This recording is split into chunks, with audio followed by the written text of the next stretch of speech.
Shalom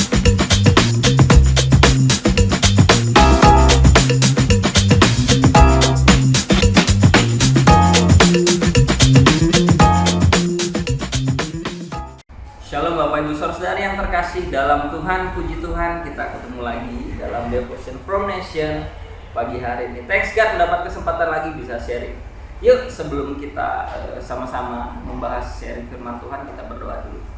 Terima kasih Tuhan untuk pagi hari ini, terima kasih untuk hari yang baru Engkau anugerahkan dengan kebaikan-Mu Tuhan dalam hidup setiap kami. Biarlah pagi hari ini Tuhan, apapun yang kami mau sharing sama-sama kami belajar Tuhan. Setiap kami yang mendengar sharing ini boleh mendapatkan sesuatu daripada-Mu Tuhan, boleh menjadi berkat di dalam nama Tuhan Yesus, amin. Oke, tema dari sharing saya pagi hari ini adalah Bad things are God's goodness. Agak membingungkan? Bad things are God's goodness. Dasarnya adalah kita tahu ini adalah akhir zaman, adalah masa-masa di mana estafet terakhir sudah terjadi. Ini pelari terakhir sedang berlari menuju garis finish. Ini adalah masa di mana kapan saja dunia bisa berakhir, amin. Kita semua percaya, banyak sekali kita dengar bahwa Tuhan bisa datang kapanpun akhir-akhir ini. Jika hal itu terjadi, pasti kita semua mau diangkat bersama-sama dengan Tuhan, bersama-sama dengan Juru Selamat kita Yesus Kristus. Amin ya Bapak Ibu. Tapi ada satu hal dari beberapa hal yang bisa menghalangi kita untuk bisa kita diterima dalam kerajaan surga. Dan salah satunya adalah bagaimana jika kita tidak bisa memberikan pengampunan. Masalah pengampunan. Oke. Matius 6 ayat 14 sampai dengan 15. Karena jikalau kamu mengampuni kesalahan orang, Bapamu yang di surga akan mengampuni kamu juga.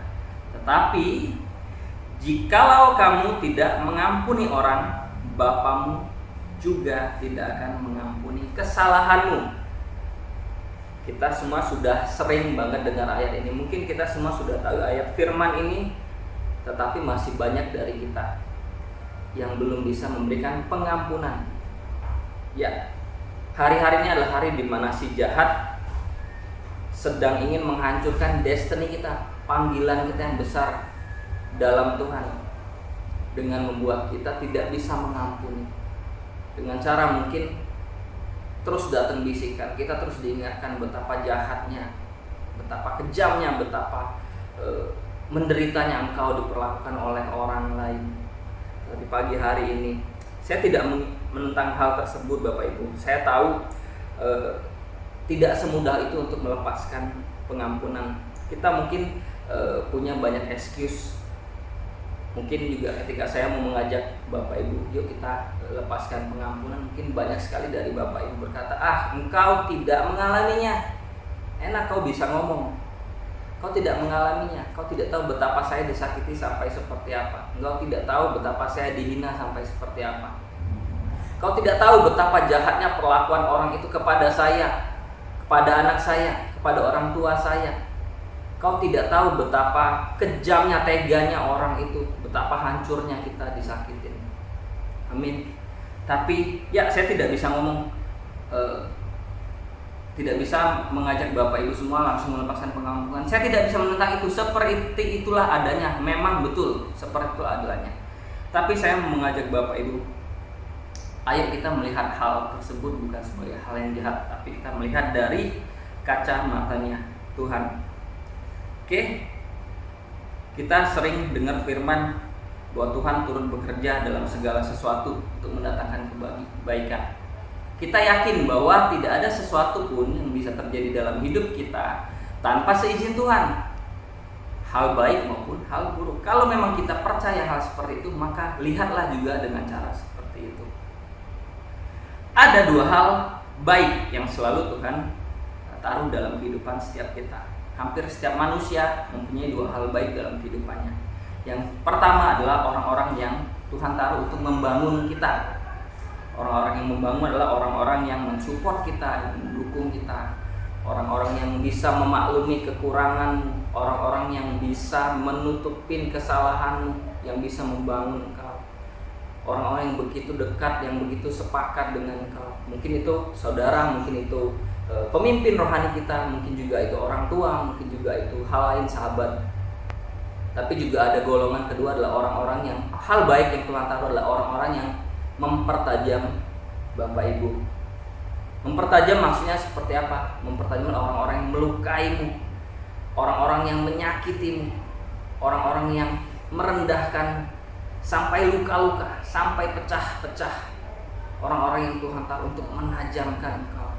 Besi menajamkan besi, manusia menajamkan manusia. Mungkin Bapak Ibu bertanya, kenapa harus ada dua golongan ini? Mungkin Bapak Ibu bertanya, Tuhan, kenapa hal ini harus terjadi? Kenapa harus ada orang-orang seperti itu? Kenapa tidak yang membangun saja? Kenapa tidak di sekelilingku orang-orang yang baik saja? Orang-orang yang terus mensupport saja, orang-orang yang bisa membangun saya dengan cara yang baik, bukan dengan cara disakiti, bukan dengan cara dilukai, bukan dengan cara digesek. Kenapa Bapak Ibu? Jawabannya karena orang yang Tuhan taruh untuk membangun engkau itu sama sekali nggak berguna untuk mempertajam engkau. Karena untuk membuat engkau tajam itu harus digesek, sekali lagi disakitin, dilukain, pecah-pecah sampai hancur berkeping-keping. Lihatlah orang-orang yang Tuhan tugaskan untuk membangun engkau itu tidak bisa menyakiti engkau, tidak bisa melukai engkau, tidak tega. Mereka yang mensupport engkau, mereka yang bahkan kekuranganmu, kesalahanmu pun mereka bisa terima. Mereka tidak bisa menyakiti dia, mereka tidak tega untuk melukai, mempertajam engkau, menggesek engkau. Karena itu diperlukan golongan yang kedua ini, golongan yang baik juga, yaitu yang untuk mempertajam engkau. Dan ironisnya, kenapa hal itu bisa membuat kita begitu jatuh? Karena biasanya orang-orang yang Tuhan taruh untuk mempertajam kita itu bukan dari orang jauh, dari orang terdekat kita, orang yang kita sayangi, orang yang dekat sama kita, orang yang kita percayai, yang kita sudah perlakukan sebagai saudara, sebagai sahabat, orang-orang yang sudah punya ikatan emosional sama kita. Kalau orang luar datang dan berlaku tidak baik kepadamu, pasti engkau akan sangat dengan gampang, at least lebih mudah untuk mengampuninya. Kita nggak kenal, orang itu datang berlaku tidak baik sama kita, kita ya lebih gampang untuk mengampuni. Tetapi jika orang itu orang yang kamu sudah sayang banget, orang-orang yang kamu percayai, orang-orang yang dekat, semakin dekat orang tersebut, semakin hubungan emosionalnya sudah terjalin, luka yang ditimbulkan itu semakin besar, semakin sakit. Tetapi hasilnya itu akan menjadi semakin tajam. Oke? Belajar dari kisah Ayub. Ketika Ayub di posisi sangat terendah dalam kehidupannya, Tuhan izinkan sahabat-sahabatnya datang kepada Ayub. Dan apa yang dilakukan sahabat-sahabatnya? Menyakiti Ayub, mempersalahkan Ayub, menuduh Ayub.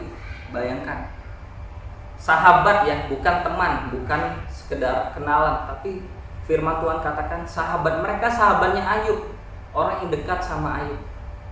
Mungkin Bapak Ibu di rumah mungkin juga punya sahabat, punya saudara, punya teman yang begitu dekatnya.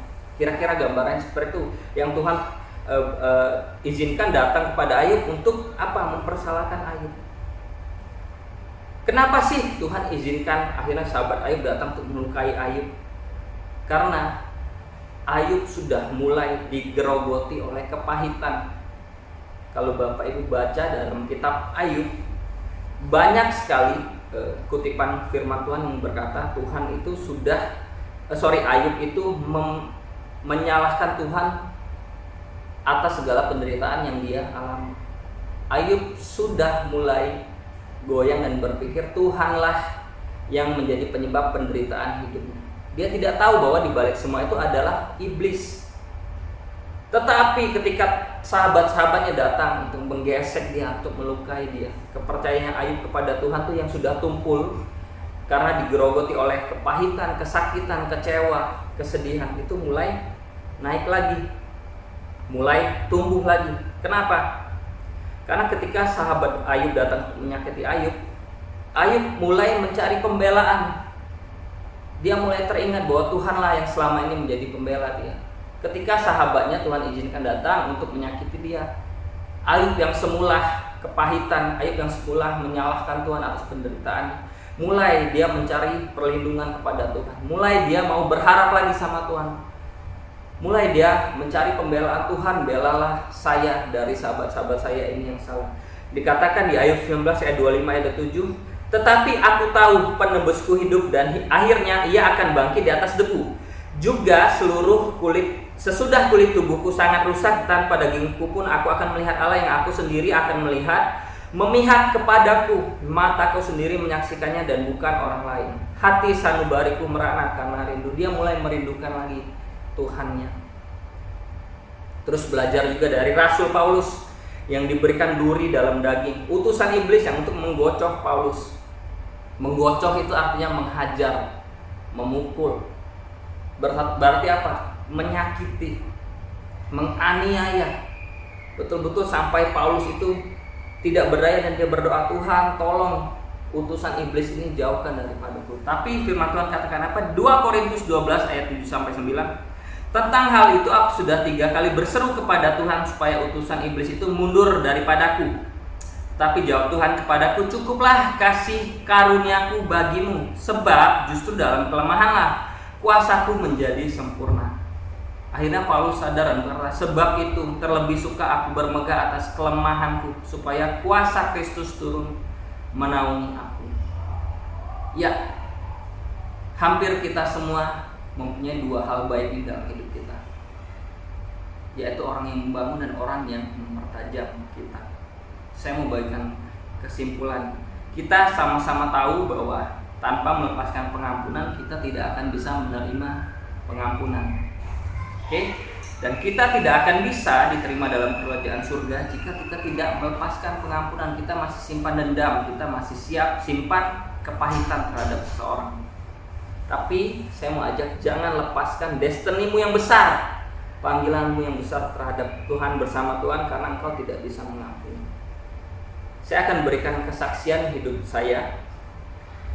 Saya hidup kurang lebih 20-an tahun lebih punya kepahitan sama ayah saya. Saya lahir dari keluarga yang miskin. Ayah saya itu, kami bukan hanya miskin, tapi saya punya ayah yang kejam. Ayah yang tidak pernah bekerja, kerjaannya hanya berjudi. Seringkali, kerap kali memukul mama saya. Mama saya dan kami dari kecil harus banting tulang mencari duit. Betapa susahnya hidup kami waktu itu. Pernah suatu malam ayah saya itu dia ngasah pedang, ngasah golok. Dia mau sembelih kami. Kami mau dibunuh malam itu. Itu saya masih SMP. Bayangkan, bisa bayangkan, imajinasikan kalau bapak ibu menjadi saya. Kami harus keluar. Akhirnya kami kabur dari rumah dengan posisi saya tidak pakai sendal. Dengan posisi saya hanya pakai celana pendek, nggak pakai baju. Waktu tengah malam kami lari kemanapun bisa mendapatkan pertolongan. Sampai saya besar, sampai saya kenal Tuhan pun saya masih punya dendam sama papa saya, sama ayah saya. Ketika saya mulai kenal Tuhan, saya berdoa, Tuhan ubah papa saya, ubah ayah saya. Tuhan, ayah saya ini jahat. Tuhan, ayah saya ini tidak baik. Ubah ayah saya. Saya melihat dia sebagai orang yang jahat. Saya melihat kehadirannya dalam hidup saya. Apa yang dilakukan dalam keluarga saya itu adalah hal yang jahat.